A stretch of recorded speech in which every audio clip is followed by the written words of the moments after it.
Hello students. अब मैं आपको आज स्ट्रेट लाइन से रिलेटेड एक बात और बताने जा रहा हूँ। ध्यान से देखिएगा। If you have given a straight line like this and there is a point, external point P,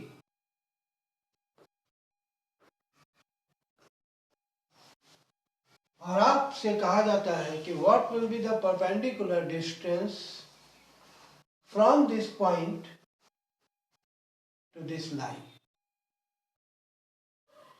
तो इसके लिए एक फार्मूला अवेलेबल है और हम लोग उस फार्मूले को यूज करके परपेंडिकुलर डिस्टेंस निकाल सकते हैं। इस परपेंडिकुलर डिस्टेंस को हम लोग स्मॉल p लेटर से भी रिप्रेजेंट करते हैं। तो कैसे लिखा जाता है, ध्यान से देखिएगा। This p is equal to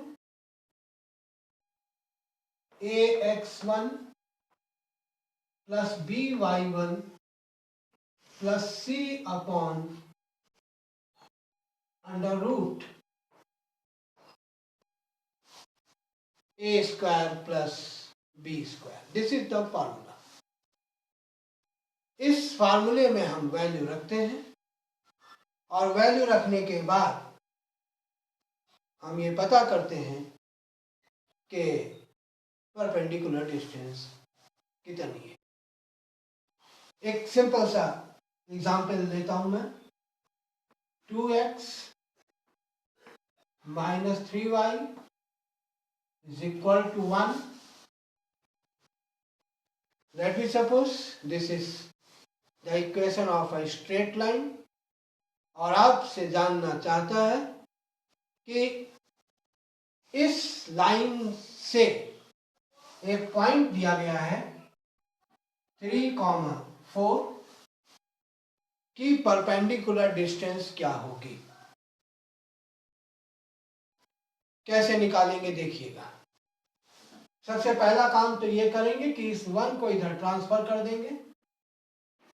तो 2x minus 3y minus 1 is equal to 0 और इसको हम लोग अपनी इक्वेशन नंबर 1 मानेंगे, क्योंकि पहले आपको इस स्टैंडर्ड फॉर्म में इक्वेशन को लाना होता है। इसके बाद जिस पॉइंट से आपको परपेंडिकुलर ड्रॉ करना है उसका x कोऑर्डिनेट x1 और y कोऑर्डिनेट y1 की तरह बिहेव करेगा and then the perpendicular distance p will be equal to. अब यहाँ पर अगर आप देखें स्टैंडर्ड इक्वेशन से कंपेयर करें तो आप आसानी से जान सकते हैं कि a इज इक्वल टू 2 है, b इज इक्वल टू -3 है और c इज इक्वल टू -1। बहुत आसान है। x के साथ जो नंबर लिखा है वो a हो गया, y के साथ जो नंबर लिखा है वो b हो गया और कांस्टेंट जो लिखा था वो c हो गया।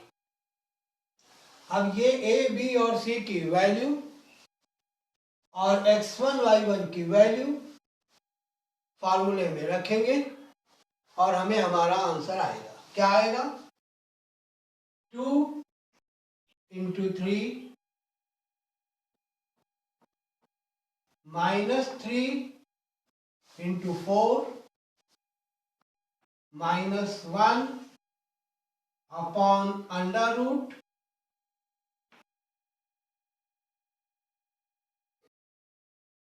2 square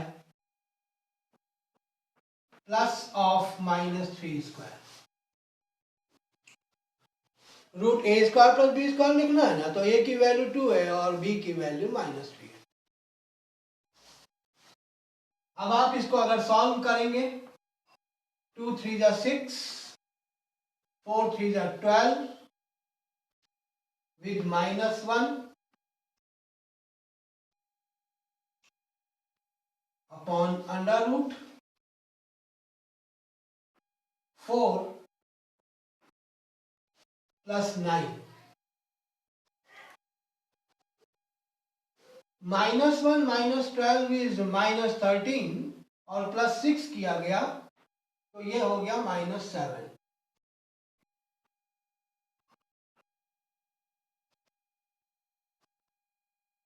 -7/√13।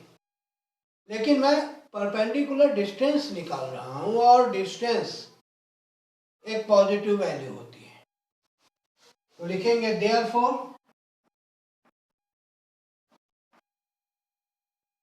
Perpendicular distance will be, और तब इसमें माइनस लगाने की जरूरत नहीं है, आपको ऐसे लिखना है। और अगर आपको डिनोमिनेटर को रैशनलाइज करना है तो √13 का ऊपर नीचे मल्टीप्लाई कर देंगे और तब आपका आंसर आएगा 7√13/30। ये सबसे ज्यादा सही आंसर माना जाएगा। तो ये मेथड होता है जब हम लोग किसी लाइन का किसी पॉइंट से परपेंडिकुलर डिस्टेंस निकालते हैं। एक चीज, छोटी सी चीज है, मैं आपको बता रहा हूं, ध्यान से देख लीजिए, कभी कभी पूछा जाता है। आपको मान लिया एक लाइन दे रखी है, सपोज कीजिए ये लाइन दे रखी है, इस लाइन की अपनी एक इक्वेशन है और आपको 2 पॉइंट्स दे रखे हैं। आपको ये चेक करना है कि ये दोनों पॉइंट लाइन की तरफ होंगे, एक ही तरफ होंगे, या लाइन के अपोजिट साइड में होंगे, यानी एक दूसरे के अपोजिट साइड में होंगे। कैसे चेक करेंगे, ध्यान से देखिएगा। बहुत ही आसान तरीका है पर बहुत से बच्चों को नहीं पता होता है। Let me suppose x + y = 3, ये लाइन की इक्वेशन दे रखी है। अब हमें 2 पॉइंट्स दे रखे हैं।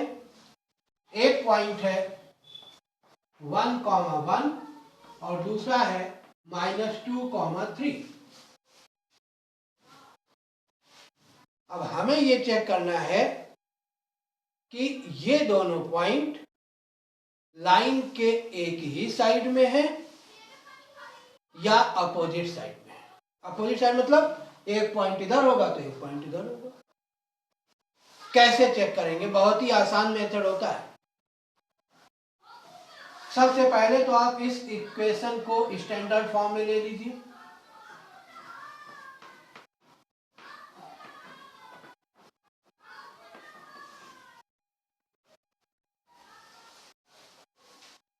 इसके बाद इन दोनों पॉइंट्स को बारी बारी से इसमें रखिए। अगर दोनों बार, ध्यान से सुनिएगा, अगर दोनों बार सेम साइन आता है, नंबर कुछ भी हो, सेम साइन आता है, तो इसका मतलब है दोनों पॉइंट लाइन के एक ही तरफ है। और अगर एक बार एक से पॉजिटिव और एक से नेगेटिव आंसर आता है तो इसका मतलब है दोनों पॉइंट लाइन के एक इधर है और एक इधर है। Now let us check.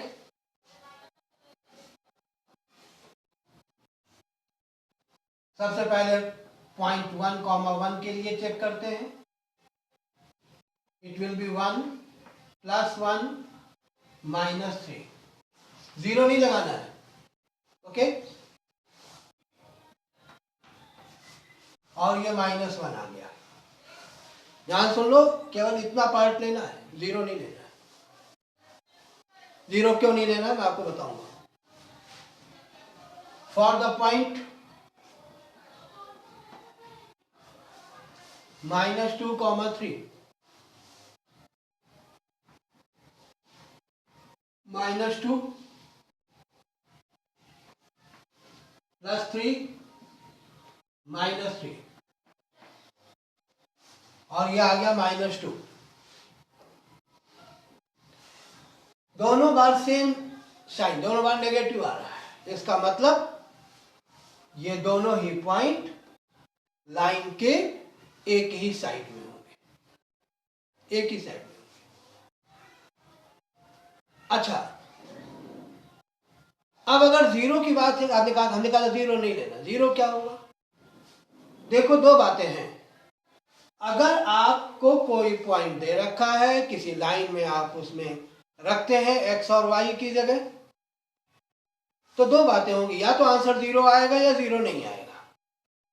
अगर जीरो आ गया तो इसका मतलब है ये पॉइंट इसी लाइन पर ही कहीं ना कहीं है, यानी the point lies on the line.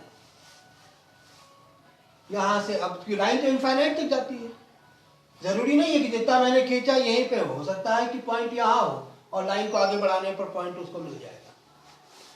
तो अगर किसी पॉइंट को इक्वेशन ऑफ लाइन में रखने पर आंसर जीरो आता है, इसका मतलब है कि the point lies on the straight line. और अगर जीरो नहीं आता है तो कहा जाएगा point does not lies on the straight line, मतलब लाइन पर वो पॉइंट नहीं है। अब ये तो एक पॉइंट का वेरिफिकेशन हो गया कि कोई भी पॉइंट लाइन पर है या नहीं है। और अगर दो पॉइंट है